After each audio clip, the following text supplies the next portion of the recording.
Good morning, students.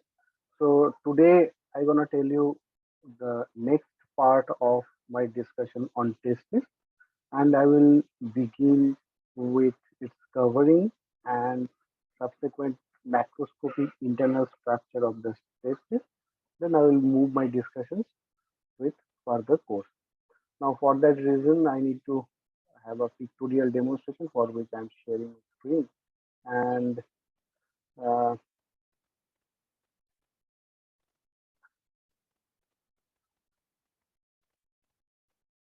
so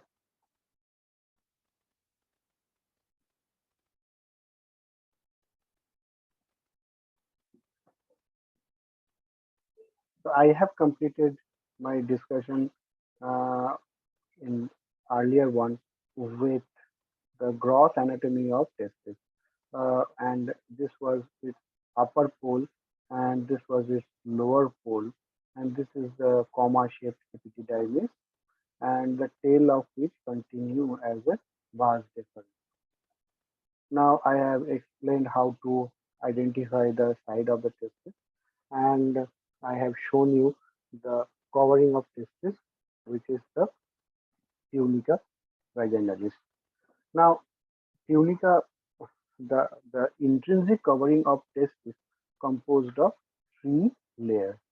So, from outside inward, it is the tunica vaginalis, tunica albuginea, and tunica vasculosa. Now, we'll draw and show you which are the tunicas I am mentioning.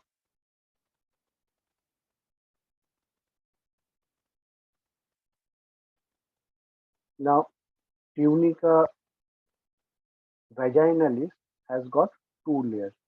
This is the parietal layer of tunica vaginalis, which I am drawing with green color, and I have shown you in the demonstration. Now, this is the visceral layer of tunica vaginalis, which I am drawing in yellow color. Now, tunica vaginalis visceral layer closely adherent with the viscera in all the surface of it, except the posterior border. The posterior border is free from its covering. Now, it covers the whole of the surface, medial lateral surface of the testis, along with the epididymis. Then pass on above with on the vas deferens as a covering of the spermatic cord, and at that moment the both the visceral and parietal layer of the tunica vaginalis came opposed together and form a single layer covering of the spermatic cord. Now, another the next covering is the tunica albuginea, and this covering, I'm making it orange, and this is the fibrous membrane which invests below the visceral layer of tunica vaginalis, and it invests whole of the testis, whole of the testis, right? So it invests whole of the testis, sorry, whole of the testis beneath the tunica vaginalis, like this, and on the posterior border it projects inward and forming a incomplete partition, and this partition is called the mediastinum of the testis. From the convex anterior surface of the mediastinum of the testis, multiple septa project on the interior of the testis, and this septa subsequently form the lobules of the testis.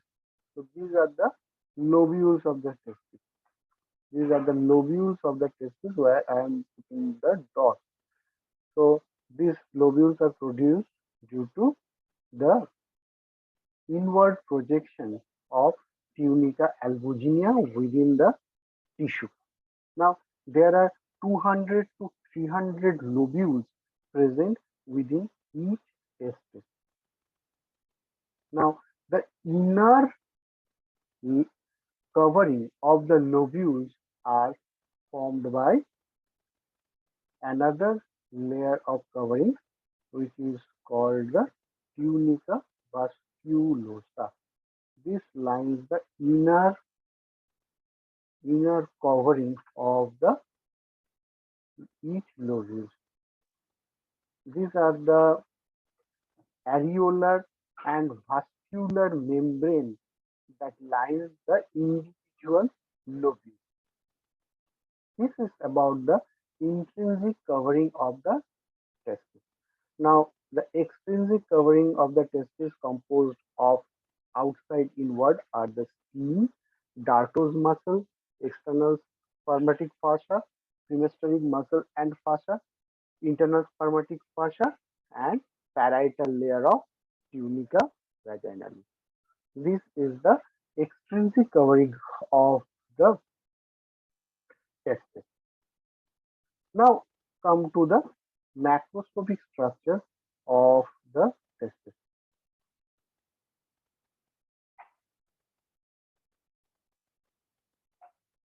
Now coming to the macroscopic structure of the testis, uh,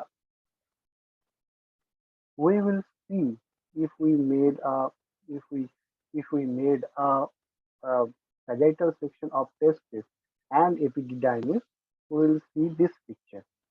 And this picture, if we depict, we will find we will find two to three coiled structures within each lobules of the testis. Two to three coiled structures present within each lobules of testis.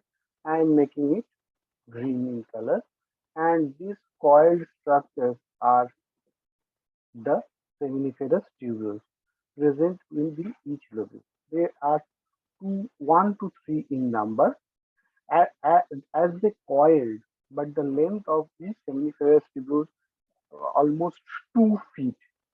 Now, these seminiferous tubules will, uh, from each lobule, will pierce the mediastinum and reach this part, and this part is called uh, the mediastinum of the testis, and it will pierce it is an incomplete partition. I have already said it is incomplete partition.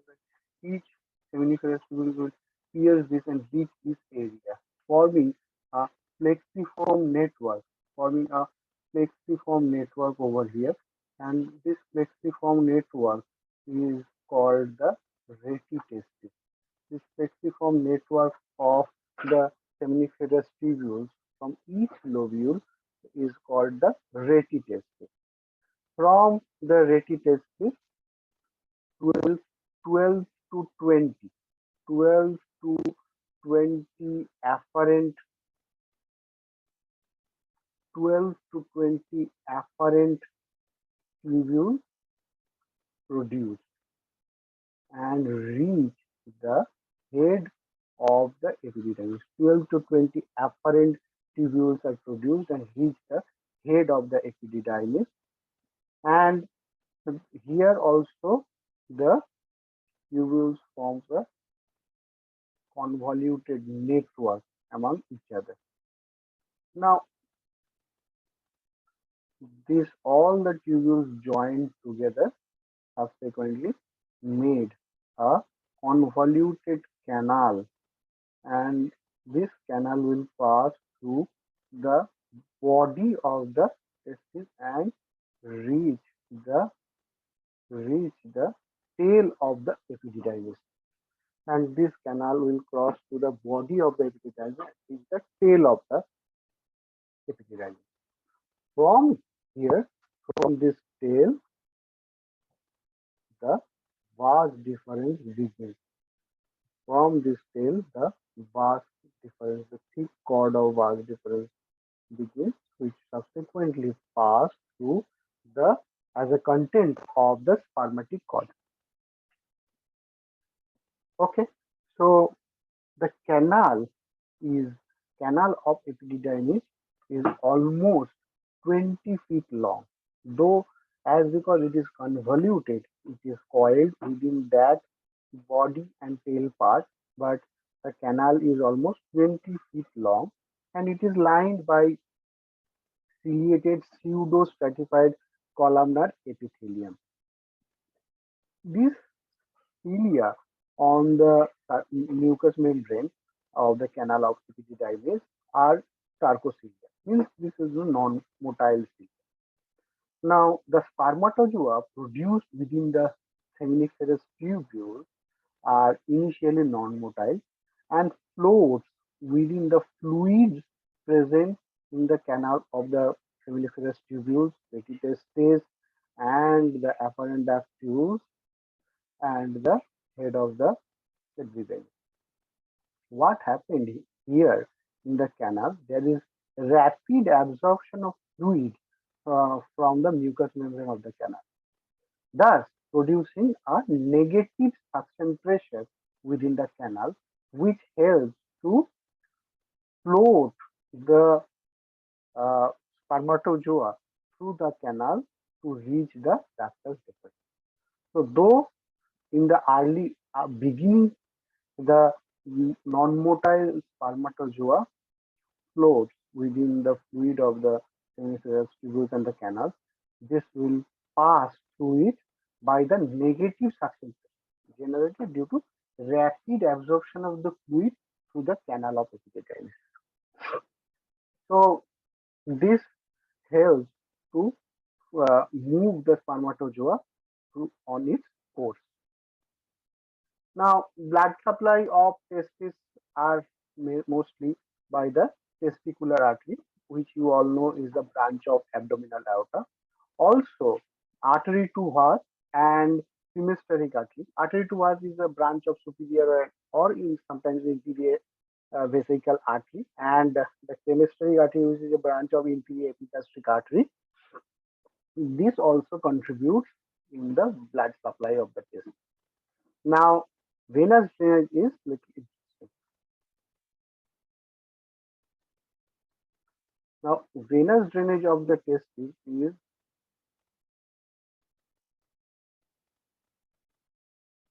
okay.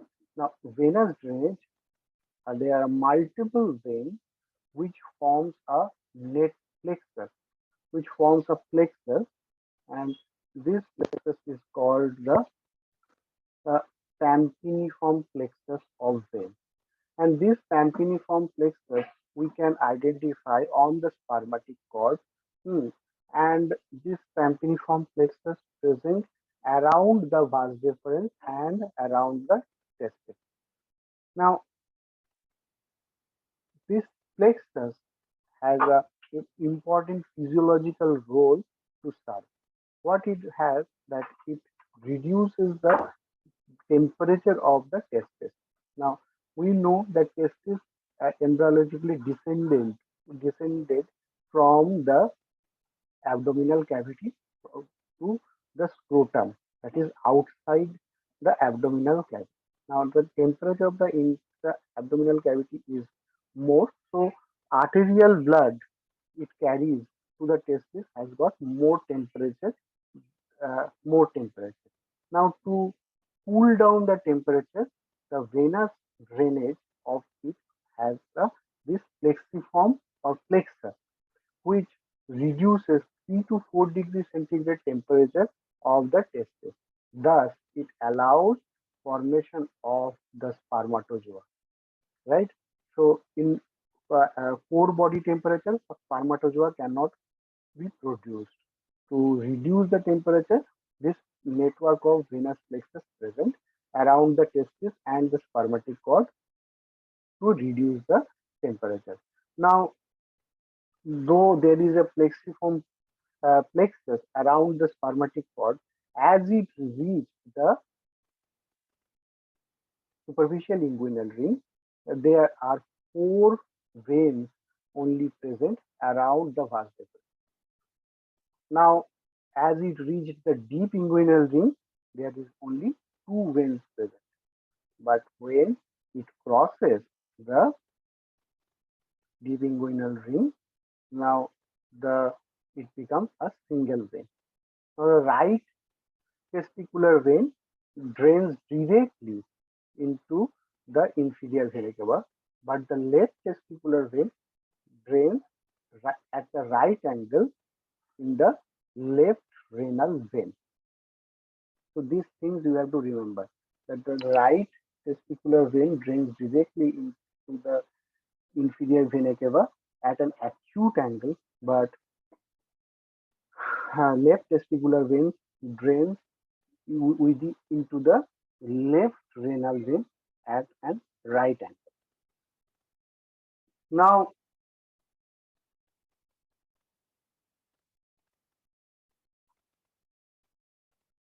sorry.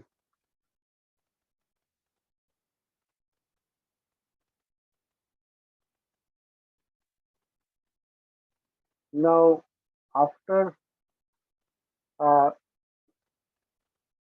testing, I will continue my discussion with the vas deferens. Now, the vas deferens is a thick cord-like tubular structure which is present, uh, which begins from the tail of epididymis, okay, and go upward, occupy the posteromedial aspect of the posterior border of the testis, then go as a content, then it runs as a content of the spermatic cord, and subsequently it has got its own course. Now, this is the vas deferens which move reach the superficial inguinal ring as a content of the spermatic cord. It also present within the spermatic cord until it reaches the deep inguinal ring.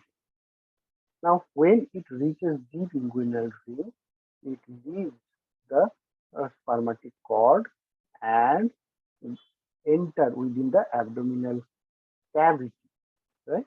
And it crosses the inferior epigastric artery from the lateral side.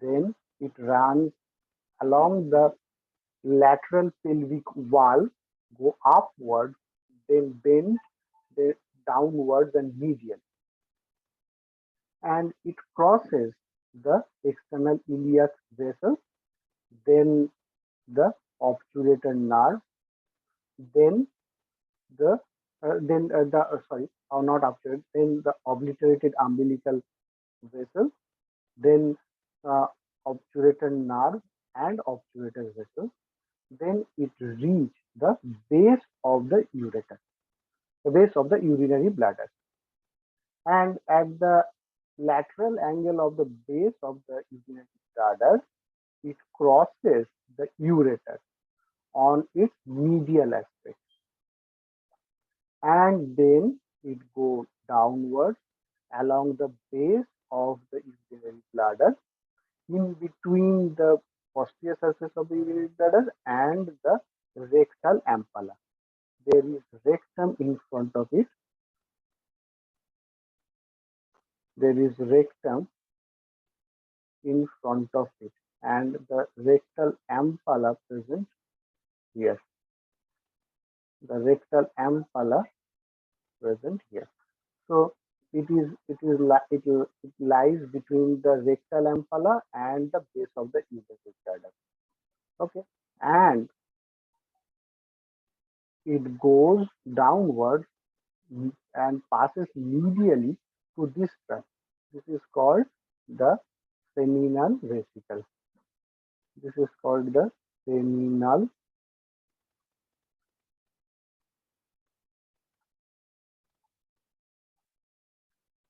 vesicle.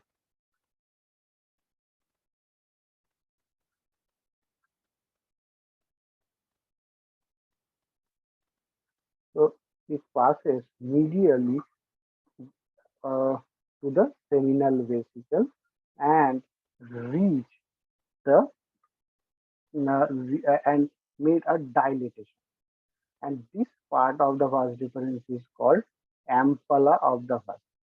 Ampulla. A-M-U,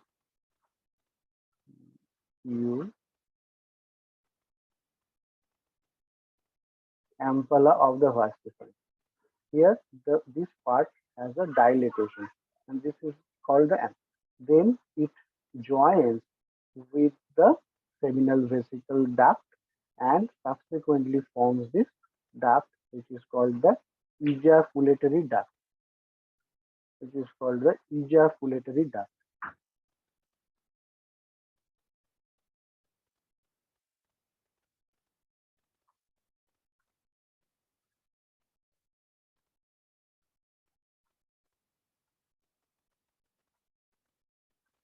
which is called the ejaculatory duct, and and uh, and opens within the utricles of the prostate, right? So this is the course of the vas deferens. It is 45 centimeter in length. It begins from the tail of the epididymis, then go along the posterior medial aspect of the testis, then go upward with the content of the spermatic cord, then it reaches the superficial ring and runs along the inguinal canal and reaches the deep inguinal ring, and subsequently it reaches the deep inguinal. And when it reaches the deep inguinal ring, it leaves the spermatic cord and go all on the lateral aspect of the inferior vessel. Then it cross subsequently the external iliac vessels, obliterated umbilical artery, then obturator nerve and vessels, and reach the base of the urinary bladder, crosses the ureter, and reach the base, run along the posterior surface of the base of the ureter, the urinary bladder, uh, along the medial side of the seminal vesicle, then joins with the duct of the seminal vesicle, forming the ejaculatory and opening the utricle of the prostate. Right. So this is the whole course of the vas deferens, and the blood supply of it is the artery to the vas deferens, uh, and it also uh, supplies the testis too. Now coming to the seminal vesicle. So this is the seminal vesicle, and this part is the seminal vesicle, and you can see that it is a convoluted structure, right? So it is a single canal, but it becomes convoluted and forms this glandular structure. And the length of it is almost 5 centimeters. But when you uncoil, it goes up to 10 to 15 centimeters. There are multiple small diverticula present on the gland. These lateral diverticula produced due to convolution of the vesicle. It contains a viscid yellowish white alkaline fluid which is forming the bulk of the semen. So this fluid is rich in fructose, prostaglandins, and coagulating enzyme named the vesicle. It, in contrary to the earlier belief that this will this will uh, uh, uh, it helps it stores the semen, in contrary to the earlier belief that it stores the semen. It only expels where there is a beginning of the ejaculation. So it ejaculates, uh, it releases its content along with the spermatozoa the as it reaches to the vas deferens. It started it or it releases its content during the act of ejaculation. It doesn't store the spermatozoa within it, right? Now come to this part, it is called the ejaculatory duct, which passes downwards and medially posterolateral to the median lobe of prostate and opens at the colliculus seminalis of the prostate. And uh, here in the colliculus seminalis, it opens on each side of the utricle. Now, this is about the ejaculatory duct. Now, coming to the spermatic cord. Spermatic cord are a thick cord-like structure which contains which has its major content as the vas deferens. Along with the vas deferens, it also has other content. The covering of the spermatic cord are formed during the process of development as the testis descended from the abdomen to the scrotal sac. The spermatic cord brings as its covering from outside inward external spermatic fascia, synostéric muscles and fascia, and internal spermatic fascia as its covering. Now, tunica vaginally, both visceral and parietal layers fuse together and uh, forms a single layer covering on the cord up to the deep inguinal ring. Now, uh, what are the content of the spermatic cord? Now, spermatic cord contains, I have already said that the vas deferens along with testicular artery, synostéric artery, artery to vas deferens, the vein, that is the Pampiniform plexus of vein, and subsequently the testicular vein. Now, the nerves, which is the genital branch of genitofemoral nerve, also sympathetic divisions of nerve, sympathetic divisions of nerve. Now, the along with the lymphatic, along with the fibrofatty tissue, and sometimes the patent processes vaginally. What happens here is that sometimes the processes vaginally fused at the superficial inguinal ring and at the upper pole of the testis, uh, but the middle part sometimes becomes patent, right? So processes vaginalis, if I draw this, like it is fused here and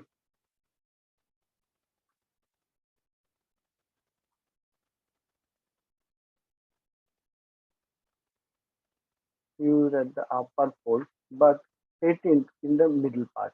And this part sometimes presented with a fluid-filled sac, which is called the encysted hydrocele. Sometimes the uh, whole part of the processus variant is patent, and there will be oblique inguinal hernia can be seen through it. This is the content of the ejaculatory duct.